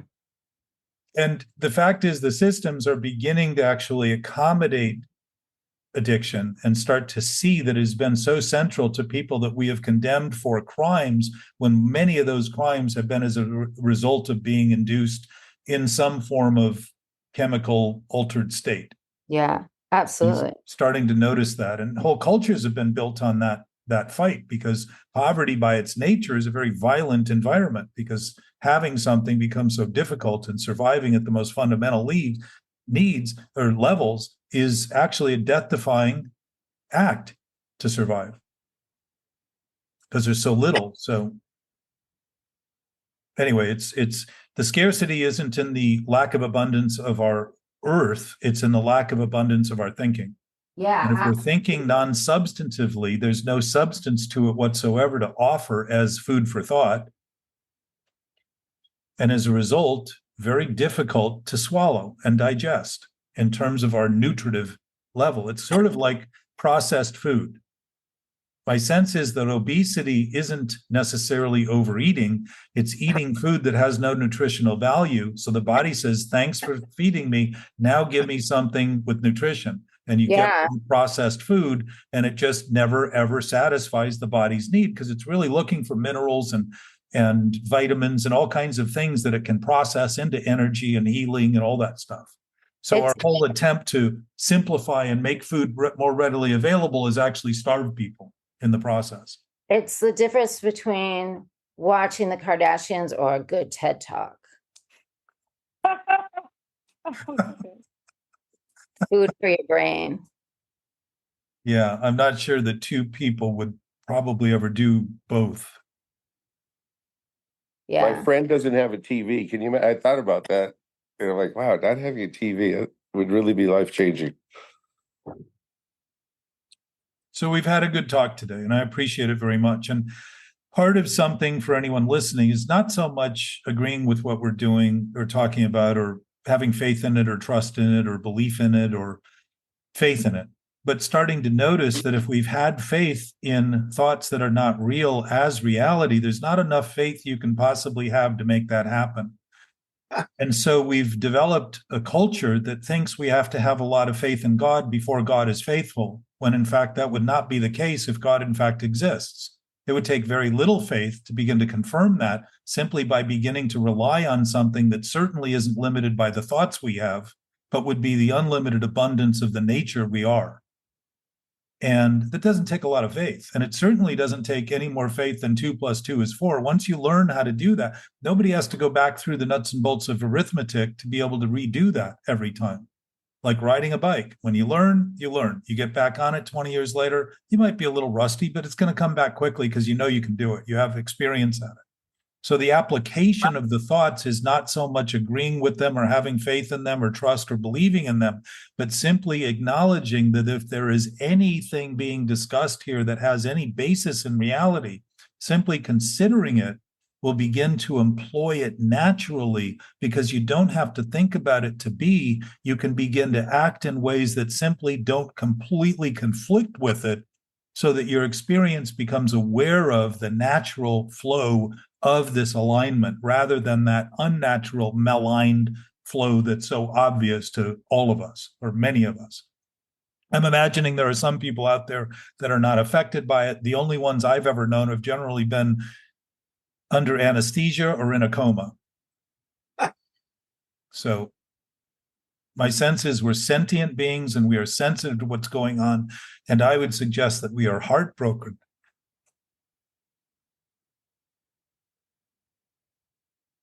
over what we have normalized that is abnormal. And to see it and witness it and think that we have nothing to do with it is to make believe we can do nothing about it. And I do not believe or have any faith that that is actually true. My sense is we can do something about it because we have everything to do with it right now. And if we come to terms with the fact that we're the manifestors of it, we now have taken the responsibility in our own thought that we've always had and begin to align ourselves with the possibility of doing something about it that is profoundly productive and constructive and possible rather than destructive and impossible. The one thing we choose is what we think. We don't choose reality and truth. They have seemingly chosen us, and it is the essence of our existence from whatever point at which we came into being. And it may be that it wasn't a point in time whatsoever, because that element of non-spatial time, that infinite nature, isn't bound by time, space, or distance, or any of the sort of reactive, calamitous consequences that seem to be in a divisible potential reality. But as we talked about, Anthony, and you pointed it out, and it's very observant, if you start to see that both ends are the same, you start to see the absolute in what seems like could be disconnected when we have faith in parts of it rather than the whole of it. And when you think in the whole of it, you start to embrace everybody that's out there rather than just the people closest to us or the people we call the ones we love, and start to see that if love is the nature of this absolute source, we already love everybody. We're just struggling with what we like and don't like about what we're doing. The people, also known as the people that didn't go to the parade you're watching. They're not even at the parade. They're not even at the parade. Like you're watching. I would say there isn't an audience at all other than the one we think is there. Well, there could be, but there are people not even in that audience. If there's. No, I get what you're saying. People that beat to your drummer. Ooh. Well, but keep in mind, there's no more people out there doing that since they're so busy beating to their own drum than Anthony has created in the various thoughts he has that he thinks are reality that represent different selves. The self we think about isn't one, it's divided into all the different thoughts we have that we think are reality. So we have a whole cacophony of voices in our head. People talk about it, the sort of chorus of this committee that they call it in their head. Every one of those thoughts has a seeming self, but it's really just thoughts thinking of itself. A thought thinking of itself. When I start thinking about my thinking, I start having more thoughts about thinking. and claim that it's who I am because I claim it's reality, rather than start to see that every one of those thoughts then has to be associated to a self. And now I've gone from having a split personality to be completely schizophrenic and perfectly sane. At least you're not talking out loud, though. As long as you're not talking out Oh, loud. no, I am. The problem I'm also having is I get all this work done during the day. Great things are happening. I go to sleep and I wake up and I have to think, okay, now what am I working on again? Who am I? And I have to like reboot the computer every morning. It's like, and then, more coffee. And then it's just the same thing where I start working on this. It's not like I do something totally different from the day before and then reinvent myself. It's like I just continue. So where's your malcontent? Anthony, you're admitting. Where's what, Jenna? Where's your malcontent in that? What's wrong with that? It's a lot of work. Yeah. Well, you're admitting that you're still entertaining ideas that aren't true is true. That's it. Yeah. So live, Anthony, rather than try to start off with, it's not that messy here. It's not, at least the show isn't coming here for hoarders. So that's well, if you want to correct that thought, just give me a call anytime. Because the mess that we make in our thinking is so great, is to think it's all that's happening. And imagine the universe, our little brains all of a sudden become greater than everything happening. And that's just so preposterous. Yes. To be looked at accurately, like Jackie does, is funny. But to look at it she should be a comedian, is to take it so seriously as to think it's real and think the only way to resolve it is to kill ourselves. And compulsive acts are all suicidal tendencies, every single one of them. They're never attached to anything healthy. They're never attached to anything natural. They're actually never attached to anything real, but a delusional thought that it's the only thing we can do. Wow, that's still pretty impressive that it could attach itself to that. It's like, wow, at least it's attaching to something. If you were going to write a book, Jack, what would the title be? After all this research you've done and this writing every day, what would your title be? Why I Killed Anthony. With kindness. The one that's always stuck out in my head is being on time. I like that. Yeah. Showing up?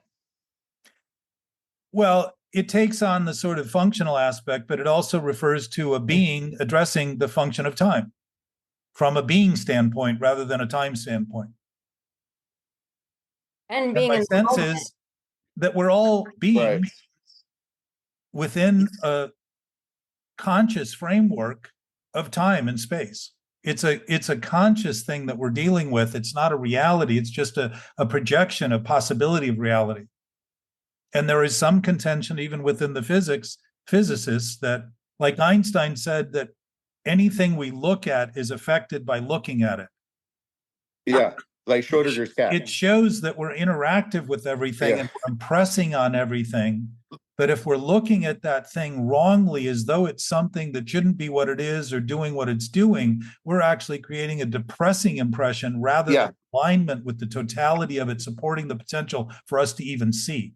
And I'm going to blow your mind right now, Jack. You've never even thought of this your whole time of all the work you've done. Is it possible that the truth and not the truth, which would be a lie, is the same thing in existence at all time? There's no differentiation actually between a truth and a lie. You keep saying a truth is only true and a lie is only a lie. When it's like, what if it's the exact same thing? I'm going to let you live with that and tell me how that goes. Just live with it. I'm just saying, is it possible? I'm not saying it's true. I'm just saying, is it a possibility? I want you to live with that and tell me how it goes. I did. I think it is. I think it's a possibility. If I'm even talking about it, I think it's a possibility. Well, to think of it as a possibility does not make it possible. So the application, this is what I was getting at earlier. If you're willing to consider these thoughts rather than take for granted they're true, or you're having thoughts crammed down your head, or because they seem overwhelming. If you feel overwhelmed, you're actually reckoning with the limitations of your thinking. And that's what's being overwhelmed. It's like you've got an 8-ounce cup and somebody gave you 10 ounces of water to put in it. It's going to overflow. So the overwhelm isn't something to avoid, but something to notice, is something simply exceeding the limits of your thinking. If you begin thinking that what's happening is happening, you'll start seeing that those limits expand immediately. And that at the same time, while you're expanding those limits, that essence was always greater than the limits of your thinking. And it didn't come or go because you thought of it more or less. It came or went. It doesn't come or go at all because the essence of essence is always here. And it's not in space and time. So it's not a dimensional thing. You can't have more or less of it. There is no such thing in that realm. It's infinite, so there's no divisibility in it, so it can't be more or less. It can't grow or contract. Those are things happening in our experience for the sake of our experience, to begin to see this other source that's absolutely infinitely greater than any of the things we can think of, but then allow the thinking to express that infinite nature and beginning to embrace everything that is and act in accordance with it, so we can actually start doing things that are constructive and beneficial and useful. And going to the moon would be like a joke compared to the capacity we have to begin to function in this universe that is just standing by waiting to be taken advantage of and expressed in its fullness. And to take advantage of something literally is the best thing you can do with it, because you're utilizing its potential and its possibility and its essence. That's extraordinary to do with people. We want to dumb things down to make believe that all we are is this little thought process that we have. So that doesn't seem like very intelligent, when dumbing things down would be stupid, versus expressing the totality of this. We have so much, this universe is made of energy, and we've figured out how to only use the energy that contaminates the planet as our major source. On almost every case, we use things that are harmful to the planet. When the electromagnetic spectrum in this universe is everything, and it's never less and it's never more. It's absolutely static. It's the totality of all energy that exists. And we can't seem to utilize it because, you know why? We wouldn't get credit for it. We wouldn't be able to charge people for it if we did. So again, self-centered thought, ideas of the self trying to survive. Scarcity becomes the essence of that rather than abundance. And it's delusional, but it's certainly something we can do freely. And it's certainly something I do whenever I make believe all that's happening is only what I think is happening, rather than to remember everything is happening regardless of whether I think of it or not. Whatever it is. The totality of everything that exists, but things exist beyond our comprehension, that's for sure. But admitting that those things exist beyond our comprehension is beginning to deal with everything by simply conceding it is what it is, wherever it is, however it is, now, here. I don't have to understand it. I don't think I have to. Tara and I talked about this yesterday. Comprehension is apprehension. Apprehension is hanging on to the thought that I have to think of it before I have it, rather than realize that it's the essence of everything anyhow, and I must have it. I don't have to think I do to have it. That's very freeing. Now I realize I'm empowered by it. Wow, it's exactly what the big book describes. We turn from finite objectives to infinite possibilities, effectively. And the only thing is, we've never turned away from them except in the thinking we thought that we could turn from them. That's the delusion, is to think that we could void reality by creating our own. If reality was shy of infinite, then it might need our thinking as reality to fill in that void. So when our awareness is infinite possibility, is that lack of fear? Yeah, there is no fear in something that has no death, has no limit, if we've already got everything, there's nothing more to have. If that's the premise of our thinking, we're inspired because we're thankful and grateful. Why? Because the fullness of our greatness is now being realized in our thinking. Rather than thinking we need to make a list of what we're grateful for, you begin to realize that that greatness is in fact the fullness of our current experience. I don't need to do these little things to remind myself, because I become absolutely aware of that spectacular capacity that we're in the midst of. And it kind of manifests as neutrality. Absolutely. Because there's no obligation to go either direction. So the freedom allows us to choose inspiration. I would say inspiration isn't even a choice. Desperation is the choice. But if we align ourselves with it, we stop thinking so much about what we need to be thinking, and start allowing thinking to simply express its knowing nature, which doesn't mean it has to think about what it's thinking. It just acts on that thinking immediately, and that would be intuition in action.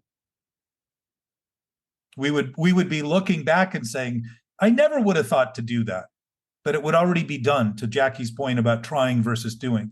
Trying is never doing, but it's certainly trying. And if there are certain things we can't do because somebody else is the only one that can do it, trying is the best we can do, and we leave it to them to build the final steps in the bridge, which is what carrying the message is. If we're all free to think what we want, then it's the individuation of our thinking that gives us the impression we're separate. And if the thinking we do confirms that sense of separation, we think who we are is God, making up reality, rather than starting to see that actually that essence is already our nature, and we're now just expressing reality. That's intuition, knowledge beyond reason.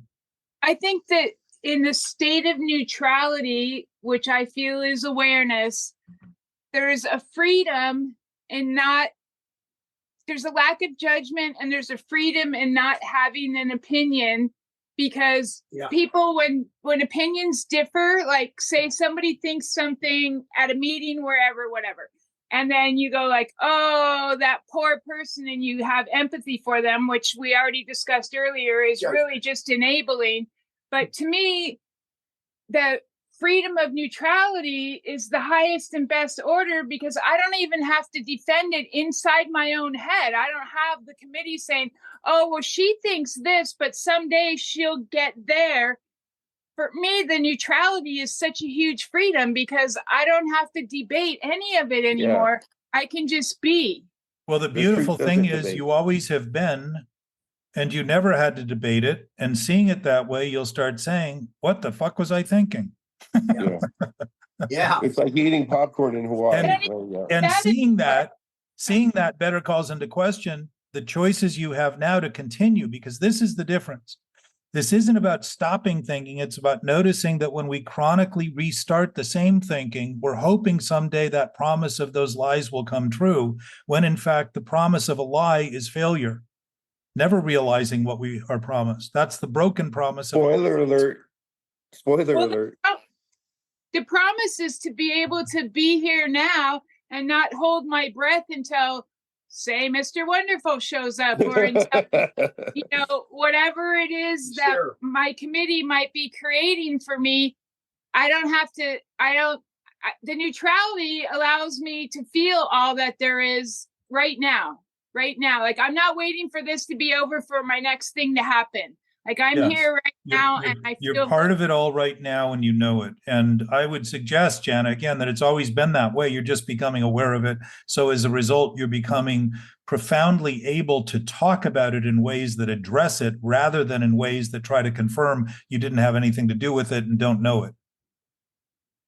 Well, this neutrality is such a beautiful thing. I thought that it would, I thought it would, in my own head, be construed as a lack of passion, or that I was stupid because I don't have more political opinions, or that I want to belong to a certain group of people because my ego finds them attractive. So I would like to have similarities of thought that I could share with them so that I could be part of their tribe.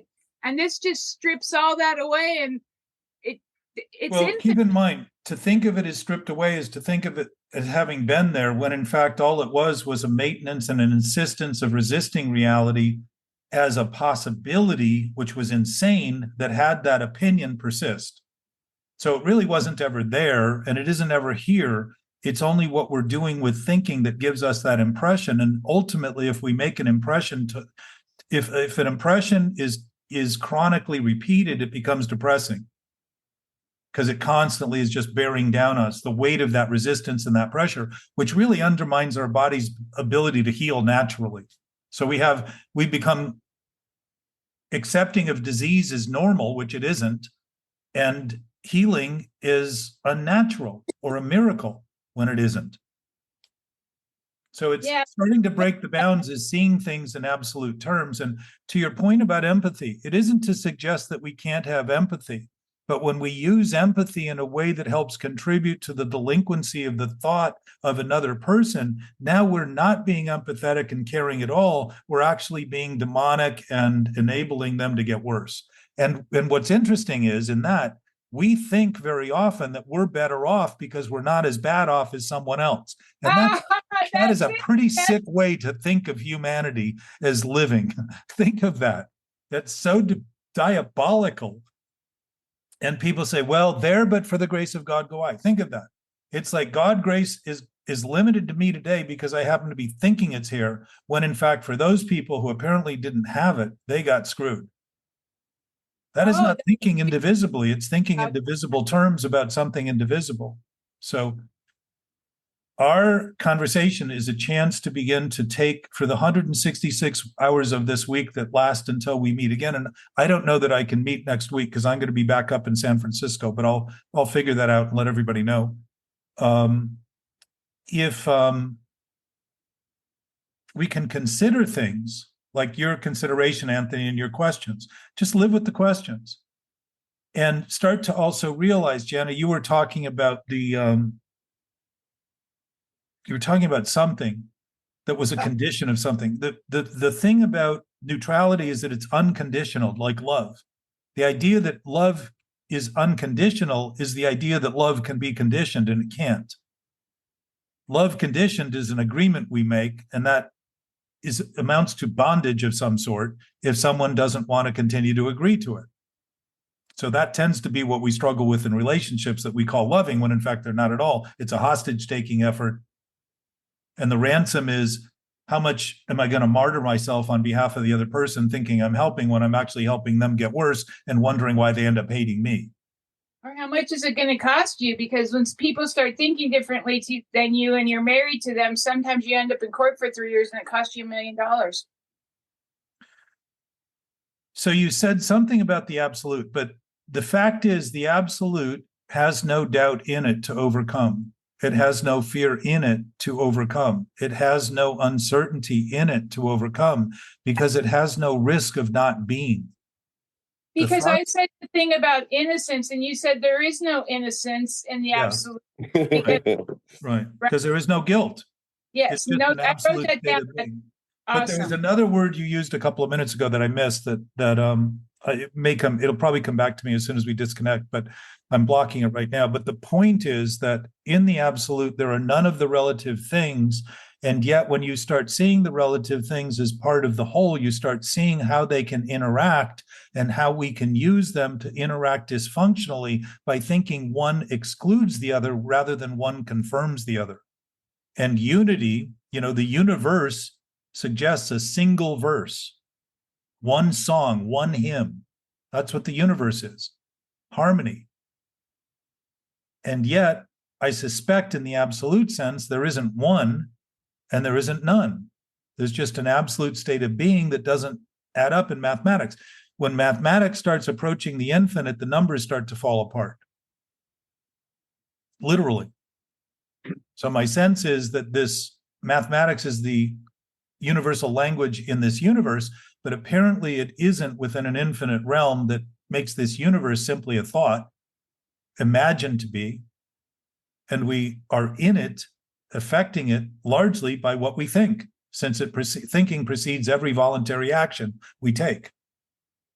So neutrality has given me a lack of weight and judgment. Like we said earlier that the old stories or whatever that people defend, and I said it was unattractive, and you said you agreed and said it was beyond unattractive. But in that, I feel a lack of judgment because of my awareness of the awareness that neutrality has given me. I don't have to weigh it out. I don't have to say like, oh, well, he's there and I'm here and I'm better than. It's not like that. It's more like, well, that person's just doing what that person's doing, but we're all connected. Life is an exchange of energy, but we're all connected and there is no value. Like one person, nobody's more valuable than any other being. We're all here. We're all in this together. And I hate to say, people always say, well, I don't hang out with those people because they, there's all these little bumper stickers and sayings like, hang out with the people that make you happy. Wow, fuck, really? I heard a speaker the other day, an AA speaker, say that he said it's a little bit odd that they tell us not to judge and then tell us only to hang out with the winners. So right? There's plenty of contradictions, but as you're starting to see the flexibility in your ability to conceive of these things, and conception is really conceiving of things is starting to see that perception is literally just conception.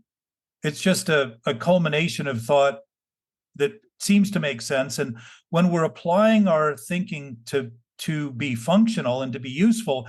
If you're planting seeds in the ocean, you're probably not going to eat crops that fall or whenever the crops are picked in the spring or the summer, at the end of the summer. If you're doing something dysfunctionally, you're probably not going to get the benefit you're looking for. It isn't to suggest, to Anthony's point, that we can't think those things are real and it isn't possible to imagine them as being real, but the productivity of those things will never come to fruition because there's no basis in those thoughts. And I'm going to end with this thought to think about. If everything seen has substance and we don't see it, and yet it's the essence of the things we see, to think there's nothing more than the forms we see is to do exactly what we do with the imagery we create in our thinking by imagining all that's happening in reality is what we think. We're giving it credence for being something more. You follow me? Yeah, but nobody believes that. We're beyond that. We're 4 years in with you, Jack. I understand, but I'm talking to an audience much broader than is here. And I also want you to remember that to any degree we're still doing that, we're thinking we're not doing it for it to be continuing.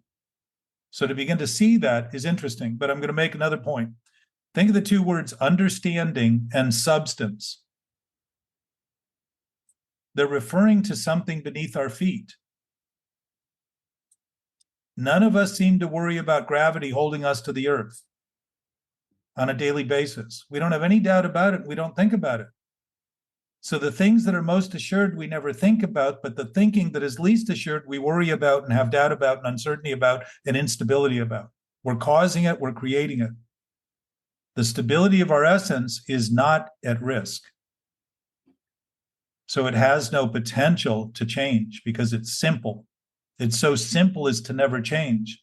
And if we can begin to understand that our feet are always where we are, then we begin to see the substance of the planet that allows that to happen is functioning on our behalf all the time.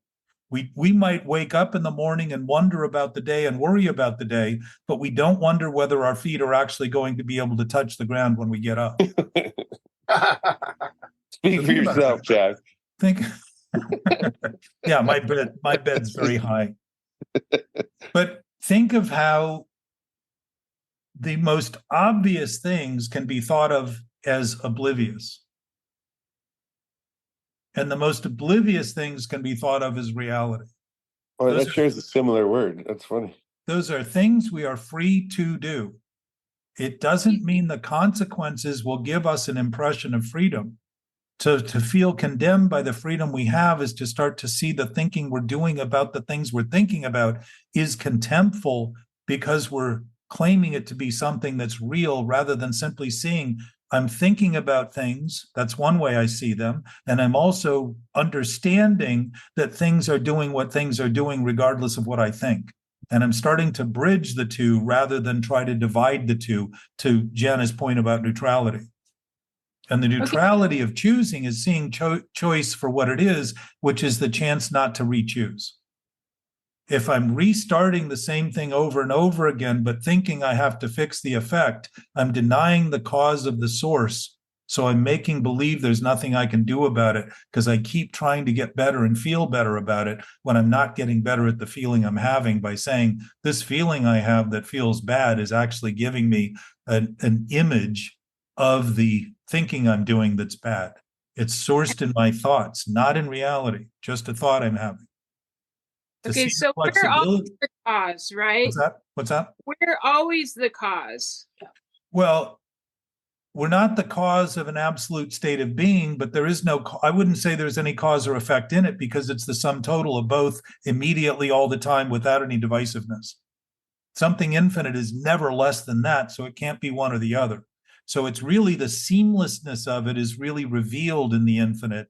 The seamlessness of our current experience is revealed in the infinite, and we can do what we want to create other impressions here. There's nothing wrong with that until we think it's right and think we have to be hell-bent in this vicious cycle that we start to take.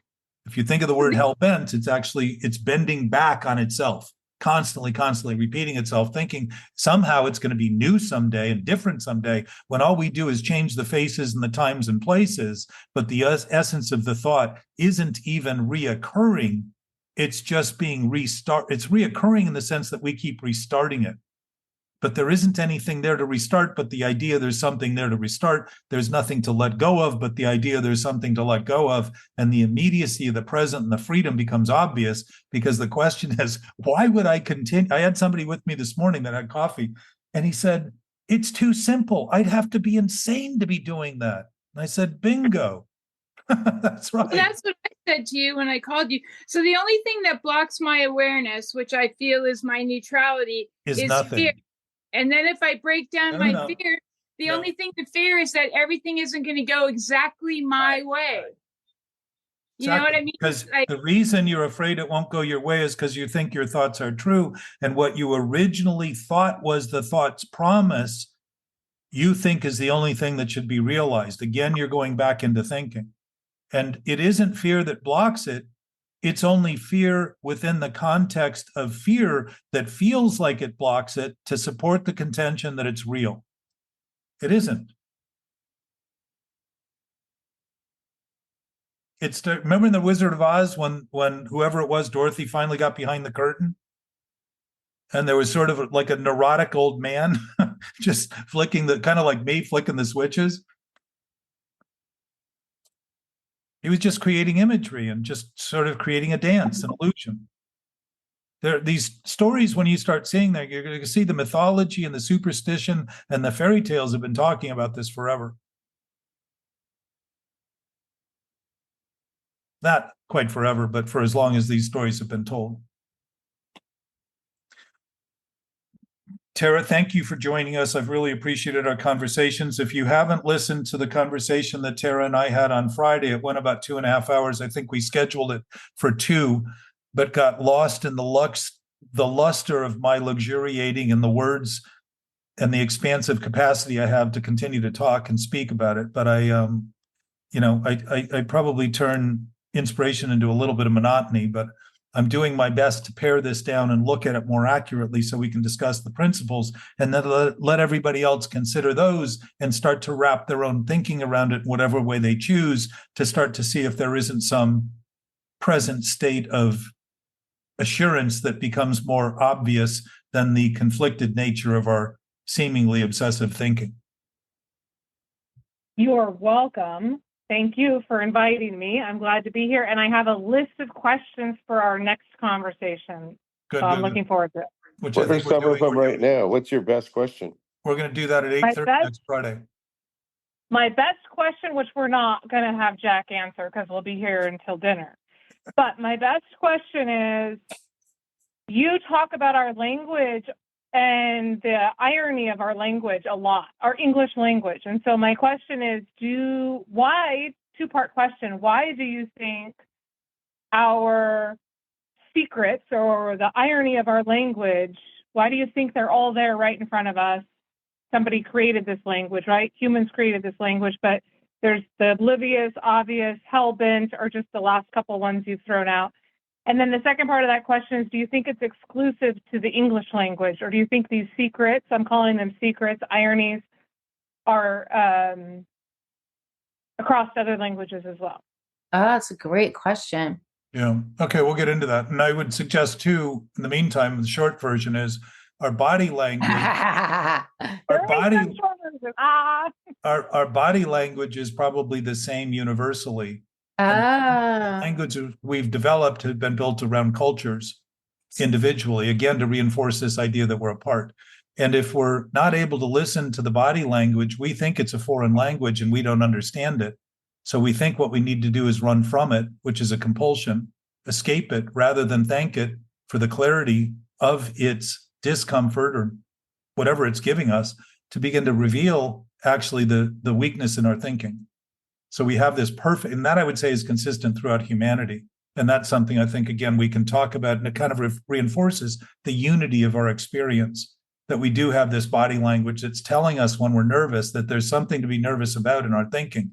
If we're at the edge of a cliff and we're feeling nervous, it's a pretty good reason for it. If the wind's blowing really hard or there's a bunch of people running toward us, good reason for that feeling.